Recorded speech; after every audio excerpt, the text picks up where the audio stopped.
Surveillance video released by police shows protesters running toward officers in what police called a coordinated attack.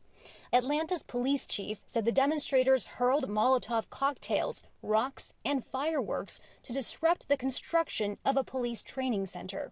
This was a very violent attack that occurred this evening, very violent attack. This wasn't about a public safety training center. This was about anarchy, and this was about the attempt to destabilize.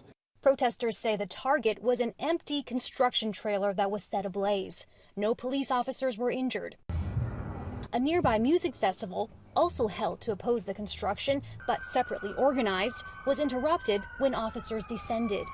They decided to draw guns on unarmed protesters. They decided to tackle and tase people in view of children. The protests have been happening since the project was announced in 2021. The city of Atlanta says the $90 million facility within forest land will provide training space for police and firefighters.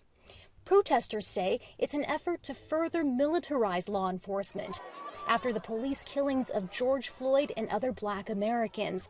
And they say it's an attack on the Weelaunee Forest of the native Muskogee Creek people. This is a movement that's trying to save a forest and a movement that's trying to stop a militarized police training center from being built, which will cause more harm to working class and poor Black communities in particular located here in Atlanta.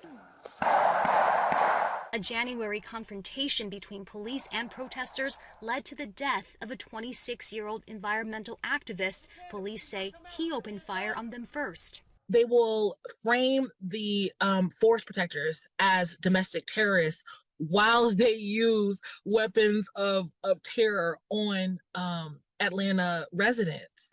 More protests are planned as police have vowed to see through construction of the training center to the end. Heidi Castro, Al Jazeera, Washington.